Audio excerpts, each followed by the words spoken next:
I'm going to tell you the story from age 2, which you think is rather young to start. But it started with my running through my house, and my mother had scatter rugs, highly waxed floors, and what happened was I slid into the piano bench, and it's a lucky thing that I didn't lose my eyesight, because I have the mark to this day right there. And my mother got hysterical and sold the piano. So that was my introduction to no music. But everywhere we went, and every house that we went into, I would just wander over to a piano and play the piano. And this went on for years.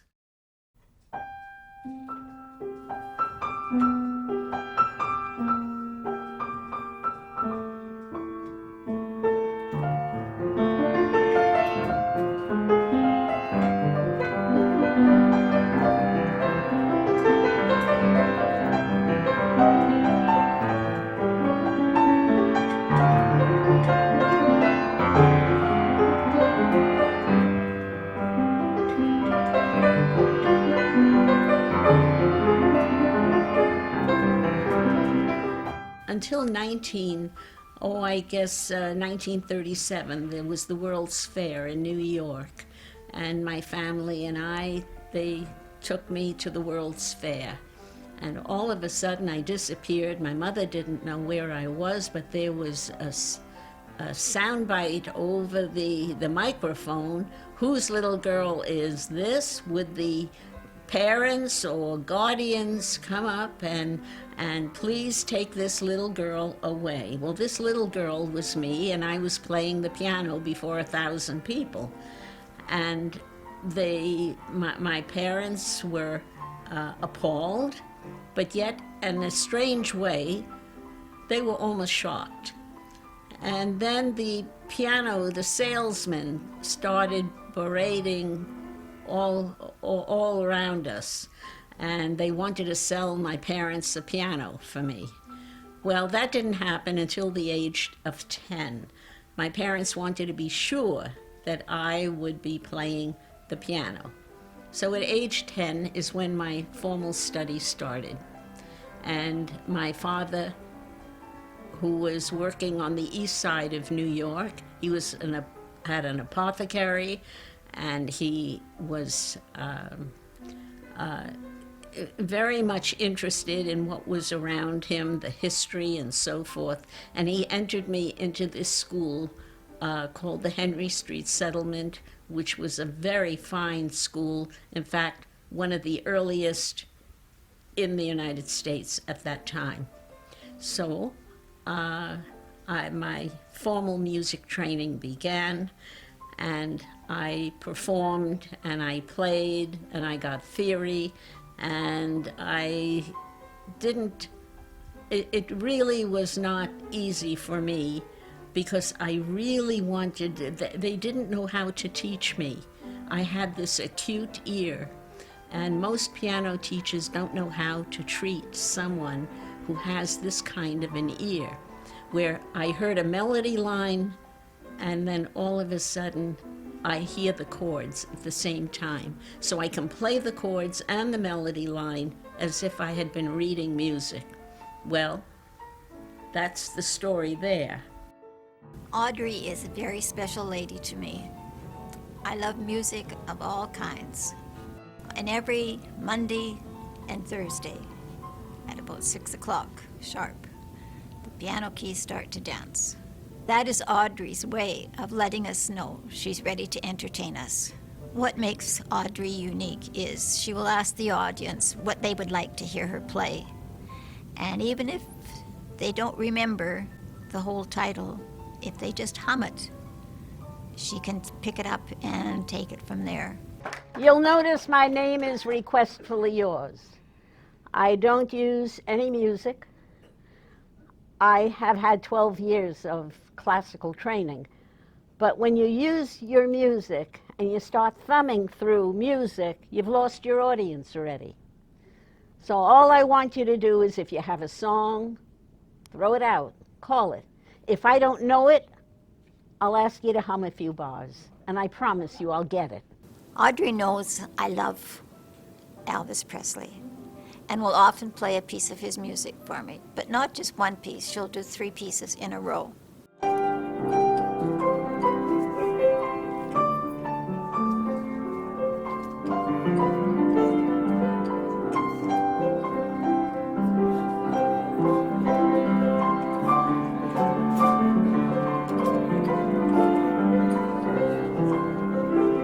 Well, my part in this film could have been about Audrey's marriage with me. We've been married for 25 years, except for about a month. But I'm not going to talk about that, because the film is about Audrey and her life story. When her family would have guests in, she would appear in the room with the adults and start telling a story. And this wouldn't be any story that she'd been told. She was making it up as she went along. So Mr. Charles, across the street, and his wife or his family, some little story about them, not any particular point about it, but just, as people's lives are interesting, so it was an interesting story. And even then, at that age, you'd say, well, she had to be an entertainer. And it was partly about that, but I don't think she even approached it that way. She just thought, well, this is her input to the day, was just giving people something a little to be happy about, giving them a break from their serious adult conversation or whatever it was. And then we go on, jump to the point where she was a professional entertainer. She was doing that for the money, but she chose to get money, by doing not only what she could do, but what she really loved. Music really is at the core of her being in a certain way. And I think people recognize that as they get to know her. I am going to tell you the next part of my life, which was how I happened to get these ornamental balls that I'm working. I was booked into a place on Block Island called the Highview Inn. And it was, Block Island is out at sea where the weather forecasting for the East Coast took place. It was a place that you could not take cars to. You had to go by ferry, and you just, all you had to do was go to your job. And that's what I did. I went to this job, and the first night I was playing, and all of a sudden, the room was dim, it was dark, and this woman walks in. She must have been 6 feet tall. Green dress, flaming red hair. And I took a look at her and she said, everybody was whispering, there's Margie. Well, who was Margie? I never saw Margie before.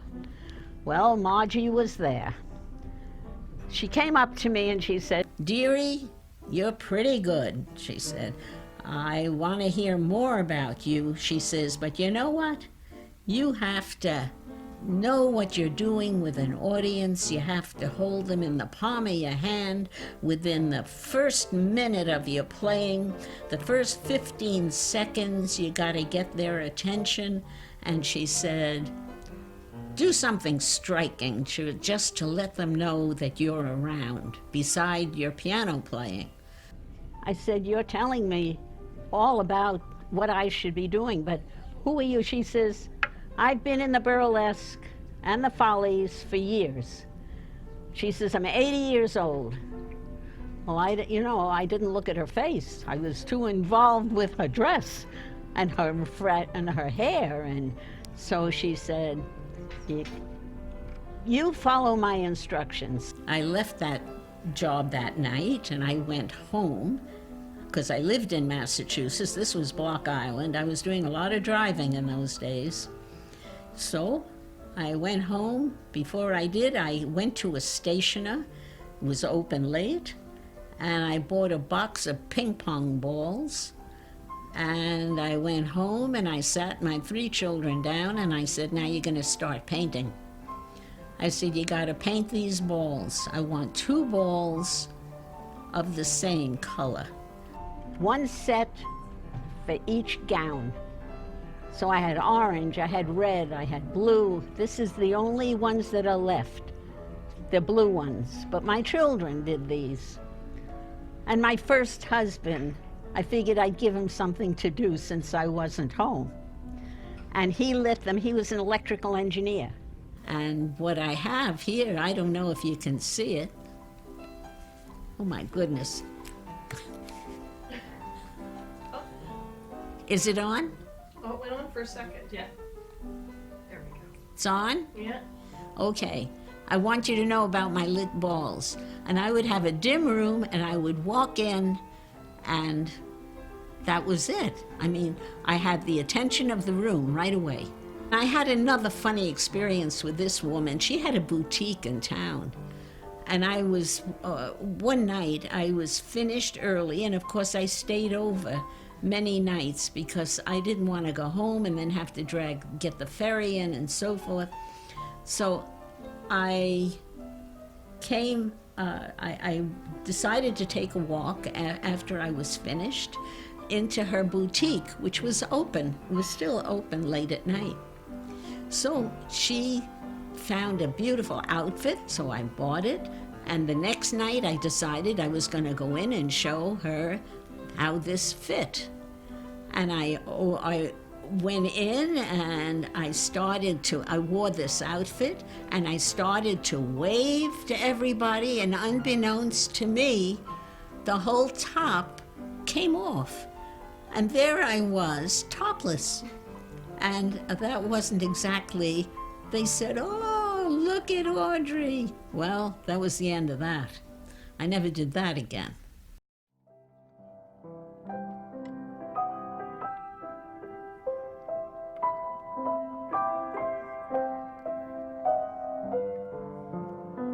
Music, of course, is a universal language. And in addition to that, music is possibly the most bonding thing in the human experience. Audrey brings that here because quite a few of us would have left our spouses would have departed and we are on our own. We moved into a new environment and several people around that you never saw before. So you go to listen to Audrey, and there are other people there who have the same interests as you. And for the people of my generation especially, the kind of music that Audrey plays is World War II. Most of us in here experienced that. And so every evening when she plays that, because music always brings out an emotion, and you can reflect back on that emotion to the particular kind of music that Audrey plays. And she's able to relate to most people because she has the experience. She has the background as a classical musician, and she has played all over the place for different audiences. So she's able to get the audience in here to be a part of what she wants, and she reaches out to them.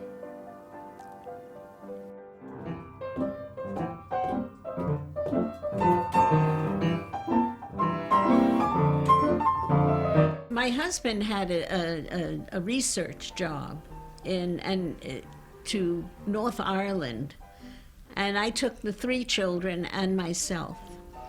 And when we went there, he had disappeared all day and I was left with the 3 children.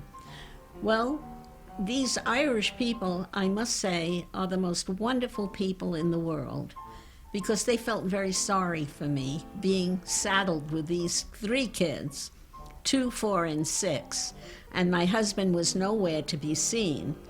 So we got friendly and they found out that I was an entertainer, and a pianist, and they were opening a bar at this hotel called the Antrim Hotel in Belfast.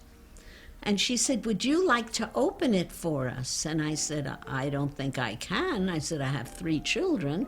Oh, never mind that. You know, we're going to take care of your children. We're going to feed them. We're going to bathe them. We're going to get them into bed.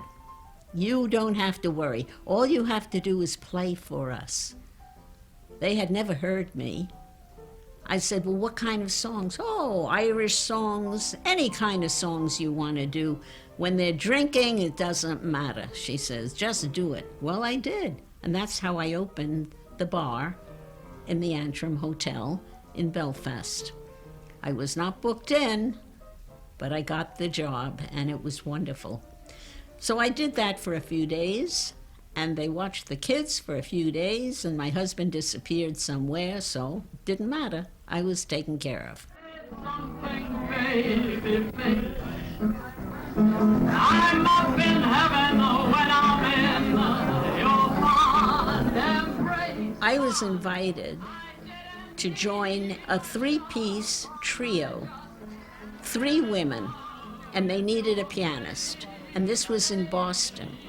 So I went to Boston, and I walked in, and he said to me, okay, take off your top. I said, take off my top? I said, I'm a pianist. Oh, no, he said, they all go topless. I said, mister, if I went topless, the keys wouldn't work. So just leave it alone. And with that, I walked out. That was the end of my topless show.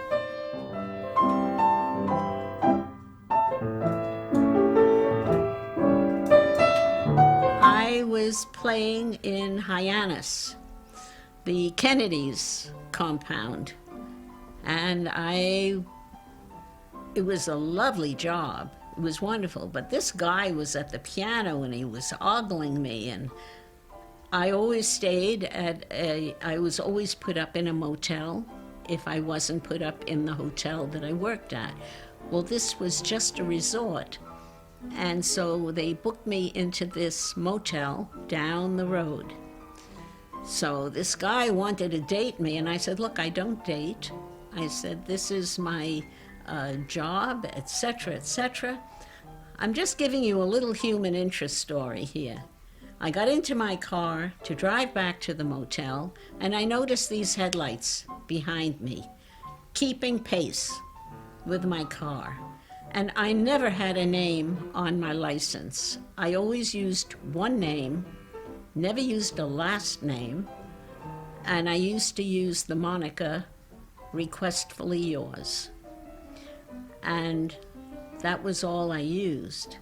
So it wasn't that he was following my license number, he was following me. I got to the motel, and I really should have gone to the police station, but I didn't. I didn't think anything was wrong. Well, he came after me, and I was attacked and all that. Got rid of him, and I went to the police the next day. And I said, you know, I want to tell you that I was attacked last night. He said, were you the entertainer? I said, yes. He says, don't even bother going to the police. The fact that you're an entertainer means you invited this. I said, no, I didn't. He said, but I'm a detective here, and I'm going to give you some advice. Never open your car door for anybody. And I said, well, can you give me some mace? If somebody comes after me, can I have mace? He says, we're not allowed to do that. He says, but what would you do? Just go into the supermarket and buy Dow oven cleaner. And anybody that comes after you, just spray. It's pure lie. He said, if you blind them, so be it. And that was my instructions from the police department.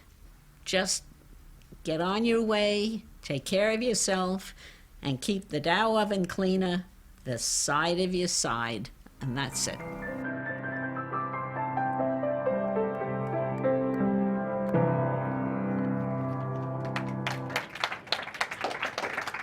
Let me tell you a little secret about those that hire the entertainers. They really don't care what you sound like, as long as the register rings. If the register rings, that means that they're drinking. If they're drinking, the money is going into the till. That's how you judge an entertainer.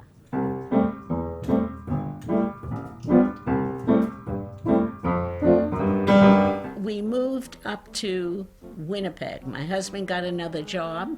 Winnipeg, I was looking for someone to book me. When he heard that I was 40, he said, "That's no good. Winnipeg is not going to hire you. They want young people. They're not going to hire you at all." I said, "I'm a seasoned entertainer." "Well, if you come from Winnipeg, you can't be good." I said, "But I'm from New York." He says, "Yeah, but you're living here." I said, "Well, that doesn't matter to me." He says, "Well, it matters to us. And we cannot." He says, I'll book you into the North Star." He says, "We'll see how it goes." Well, it went so well that they kept rebooking me. And from there, I went to the Landmark in Thunder Bay, which was just opening. And they wanted somebody who was going to be good for their lounge, and they heard about the kind of show that I run. And so they had only been making $10,000 a month, and they felt they should have more money. Well, as soon as they booked me in, the first month, they were taking in $14,000. So out of that, I booked 4 months there, 4 months at the Silver Slipper, at the Delta Hotel, which is now, or the North Star, which was then in the 70s. And so I was not doing too badly. And then I got from the Landmark, the assistant manager became the manager of the St. Regis. He said, "Audrey, you got to get rid of that pool table for me." And I said, "How am I going to get rid of the pool table?" He says, "I don't want it anymore. We're getting a terrible crowd in here." And I said, "Well, what do you want me to do?" I said, "I'm an entertainer." He says, "I know what you do." He says, "I want to get rid of the pool table." I said, "That's going to be a tough sell." He said, "Well, would you do that for me?" I said, "Yes." We discussed price and all that. He says, "No question." Well, I worked there 1 week, and there was a big hoopla there. They didn't want me there. They wanted their pool table. They didn't want any woman who was singing. They didn't want anything like that. And I said, "Well, I must tell you, the St. Regis management doesn't want a pool table here anymore." "Well, we want it." So that's the important thing. We want it. If you want our business. So I said, "All right, I'm going to finish, and I'll be back tomorrow night, whether you like it or not. I'm the pianist here. I'm the singer here, and you're never going to get rid of me." And with that, I walked out. The next night, I went into the St. Regis Hotel. I always had a gown on, and I always was dressed to the nines. And I went to the piano, and it looked wet. I couldn't imagine what it was. And what they did was, they tried to ruin my fingers. All this pool crowd was sitting there like this. They were waiting to see what was going to happen. Before I knew it, my fingers started burning. They poured sulfuric acid on the keys. And I said to them, "You know what? I'm not leaving. You're going to have to do more than that to get rid of me. So you better stop what you're doing." And after that, I went out into the parking lot always with a security guard because they were after me. The next night I went in there, I had 10 Band-Aids on, 10 fingers. I said, "I'm still going to play because I was hired to do a job here. So if you want to be nice, just sit back and relax." Well, it took a little bit of time for them to gradually move off. But I'll tell you, you never had sulfuric acid on your fingers. Burned like hell.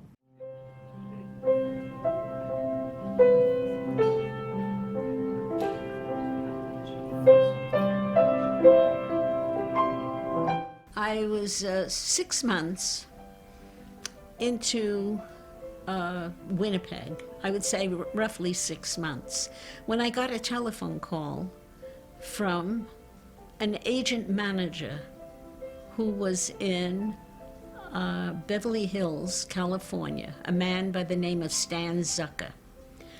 And he says, let me introduce myself. He said, a musician by some name that I didn't know, and I didn't really register because I didn't know him. He said he heard you perform and he thought that I could do very well working for Stan Zucker and Stan Zucker representing me. So I said to him, well, since you're asking me, I know nothing about you. He says, before we do anything, he said, I want you to get promo pictures taken now and not promo pictures of you 25 years ago. I said, I understand completely. And I got the pictures and I mailed it out to him, and I never looked back because I was never without work. And if I was booked in for 2 weeks or 3 weeks, it turned into 4 months. I had a show like nobody else. Everybody wants to be an entertainer. Everyone wants to be entertained. And if they can be an entertainer, which I used to have shows, I used to have amateur night, and I gave them the best accompaniment that I could. They were thrilled. Then they brought their friends in. So before I knew it, we were pretty packed, and they were lining up at the doors to come in. Same people, night after night after night. So I got to know them, and I got to know their names. And they came in, and I got to know the songs they liked. So not only did I know their names, but I knew the songs they liked. I used to play it. I played for their friends. Their friends were singing. In fact, one night I had a group come in, if you remember the Swingles. It was a singing group. So they came in. They didn't charge anybody. They had fun. And I accompanied them. And then they accompanied themselves because they were barbershop. They were wonderful. So these are the kinds of people that came in from wherever I was. I worked up all across North America. I worked the Virgin Islands in the Highview Inn. I worked across the States and across Canada. In the meantime, I had a family home. I know when I was in Thunder Bay, they would fly me home on a Sunday and bring me back on a Tuesday so that I could be with my family, which was wonderful.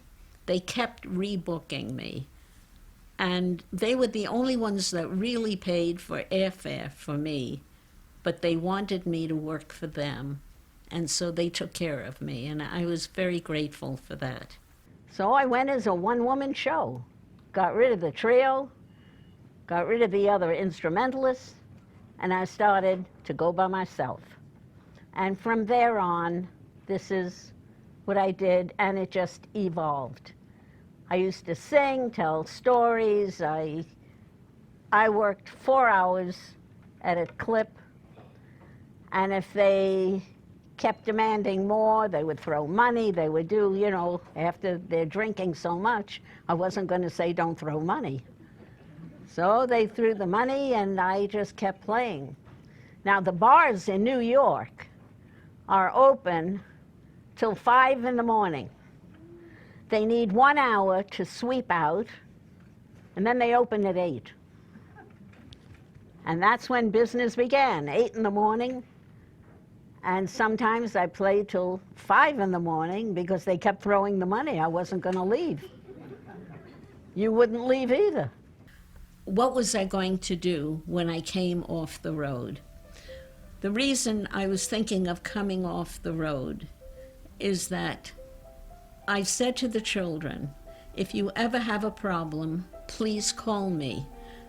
I call you every night at 6 o'clock, but if something really bothers you, you have the option of calling me, and as soon as I'm free, I will call you back.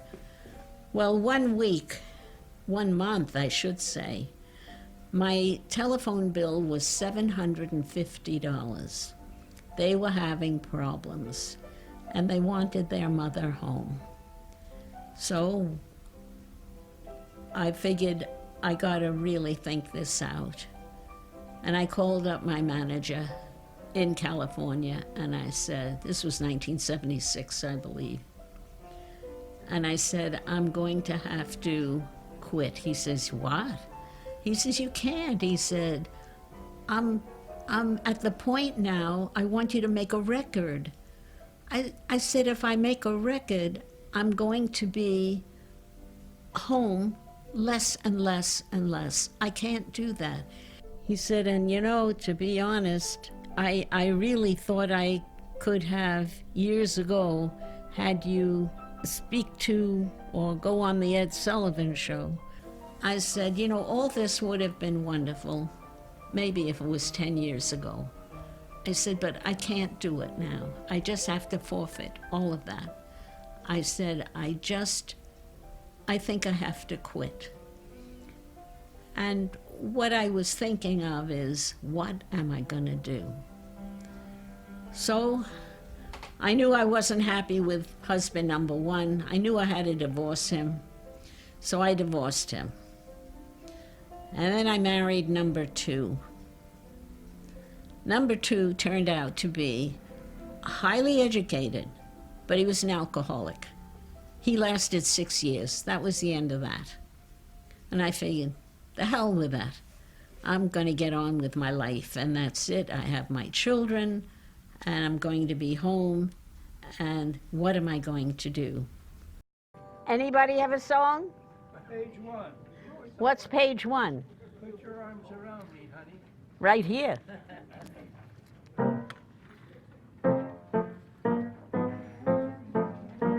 I got off the road in 1978, and then I was working odd jobs out, and then I decided I would sell pianos.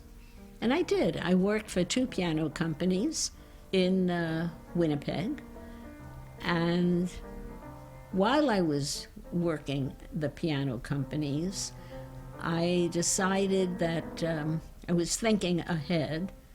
I made a fair amount of money with commissions, so I did well. But then I figured, what am I going to do? I have to think of pension because I was not married, and I had to think of my own life after retirement. She went into nursing because she still had to earn money, and she had to go into something where she could earn money that would pay off partly in later life, because she was in her 50s already when she went into nursing. So I went around town to every hospital, and I thought that I would teach them about music therapy. Well, they didn't want music therapy. They didn't know what it was. It was not to their liking. They didn't have the money, and they wanted restraint nurses. Well, I was none of those things. Almost everybody, even at a younger age, has been sick and in hospital, and even if it's only very temporarily for a few hours or a day or a week, we're really incapacitated. We rely on those nurses to come along and not make it a trial, and not make it an embarrassing thing. The nurses have a way of doing these things cheerfully and getting your mind off the fact that it's not the usual thing, and so on. I did do a pilot program at St. B. 1 week they gave me to show what music therapy was. They had never heard of it before in Winnipeg. So at the end of that week, she said, we are so impressed. And the reason for music therapy is that what it does, it it makes you have less drugs. If you are satisfied within yourself and you hear music, and music is for the soul, it calms you down and you need less drugs. So, at any rate, I decided, she says, I'm going to give you a check for $300. And she says, that's all the money I have, but as soon as I get money, I'm going to call you. And she said, we'll go from there. I said, thank you very much for your time. And I got out of there and I said to myself, I'll be long dead by the time she gets money, because they didn't know what music therapy was. When I was on the road, I was working nights. I had the whole day free. And what I did, I went into prisons and hospitals and talked to doctors and talked to nurses. And in fact, I even did a little TV work with my thoughts on what music can do for people.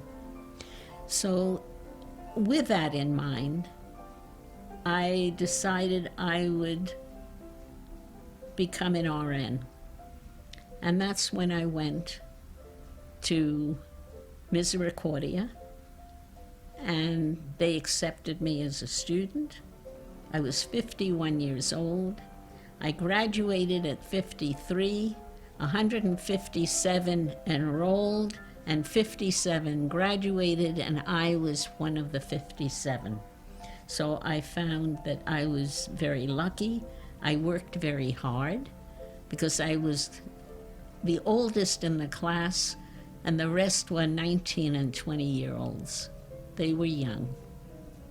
But I did it.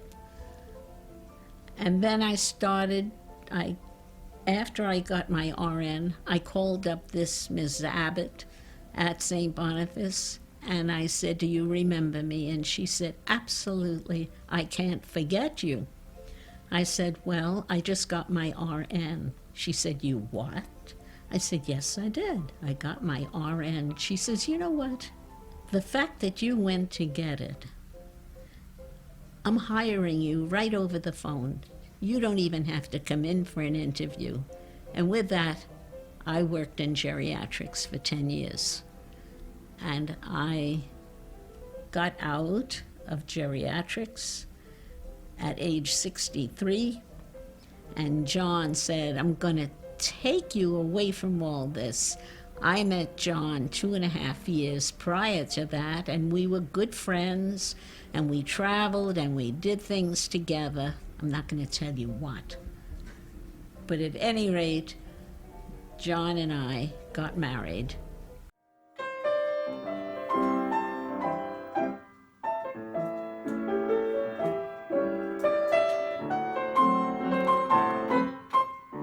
Here I am to talk about a good friend and a great person. Her name is Audrey Vail. Known Audrey for 9 years since we moved in here. She is very generous with her time, gives out good musical advice, good medical advice, and good social advice. She's a very positive person, and she likes to kid around, and she's a good sport. She can take kidding.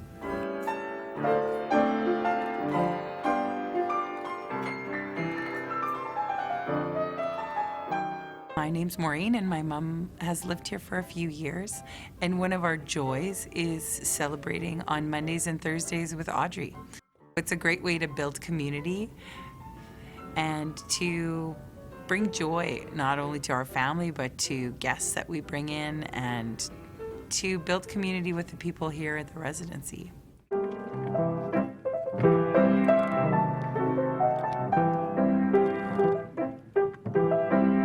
Even after retirement, she followed on with this sex education.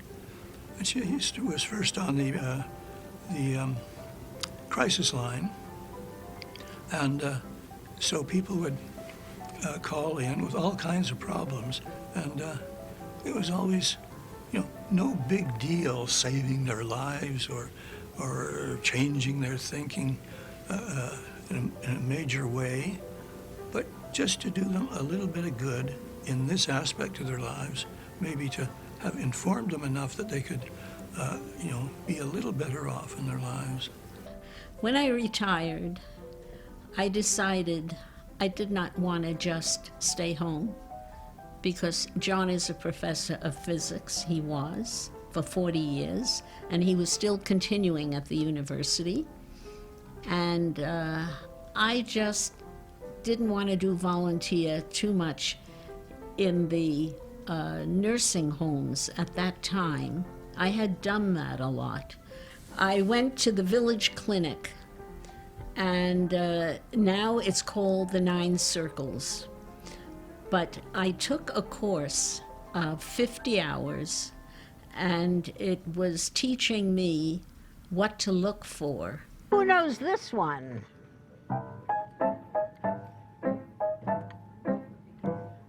I was on the crisis line for 3 years, and then they asked me, would I go around Winnipeg and teach sex education for elderly, people who had problems, people who were divorced or widowed. And so I was invited into these places. And what I did was I applied what I did in the lounges to these people. I entertained them, but I never used notes. I would put up charts. I would face them with the charts. I would walk up and down the rows, and I would turn and I would say, well, where were you last night? And who did you wake up to this morning? And it was all taken by surprise. They also brought me into the Remand Center. The Remand Center, I dealt with girl prostitutes that were 12 to 19 years old. And I'm very short. Sometimes it's not easy going into a place like that. I did go into prisons when I was on the road, but this was a little different. And I went in. I will just cite this story about the Remand Center. It was almost shocking. I walked in and I saw these burly women, some men, but burly women and men around the rooms, circling these 12 to 19-year-olds. And the spitballs were going hot and heavy in the room, and I figured, what am I going to do? How am I going to calm them down? Nobody said a word. So I was going to pass out pencils and pads, and they said, nope, you can't send any of that for these people because they're going to throw it at you. So that was another plan of mine that went under the rug. So what I did was I walked to the front of the room and I stood there and I never said anything. And the silence was deafening, if you know what I mean. It was just, all of a sudden, they were hearing themselves and the spitballs were going, and suddenly it became quiet. And I stood in front of them, and I said, what the F do you think I'm doing here? Well, with that, I had them in the palm of my hand, because I spoke their language. And that's how I got through that era. It made me feel good that I was able to help people. You'll miss me, honey, when you go away. John and I decided at age 78 that we were going to move into independent living.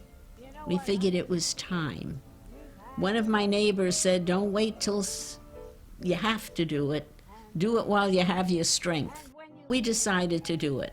Audrey has been a resident of the Canoe Club since 2011, and since she's moved in, she's been filling our hallways and our hearts with her beautiful music.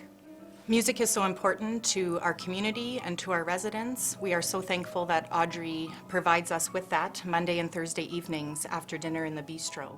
This really brings our community together. It adds positive memories. It adds laughter. It adds socialization. It is just such an asset to our community. When you go away, I feel so lonely. A few days ago, one of the people in the audience spoke to me. Just, we got up, we were all going to go back to our homes, and she said to me, this is a person who is now somewhat challenged in her daily life. And she said, I feel good. I come here, I go upstairs, home, and I feel good. That's it. So for 8 years, I've been entertaining, and people have been listening at the Canoe Club. And all I can say is my pleasure, hopefully their pleasure. The show goes on. You want Tootsie? You promise to sing it? Huh? No. Oh, yes, you do. Tootsie, good boy. Come on, everybody. Tootsie, don't cry. A choo-choo train takes me away from you. No words can tell how sad it makes me. It's me, Tootsie, and that man. Oh, do it over again. Oh, watch for the man. I'll never fail. If you don't get a man, then you know what's in jail.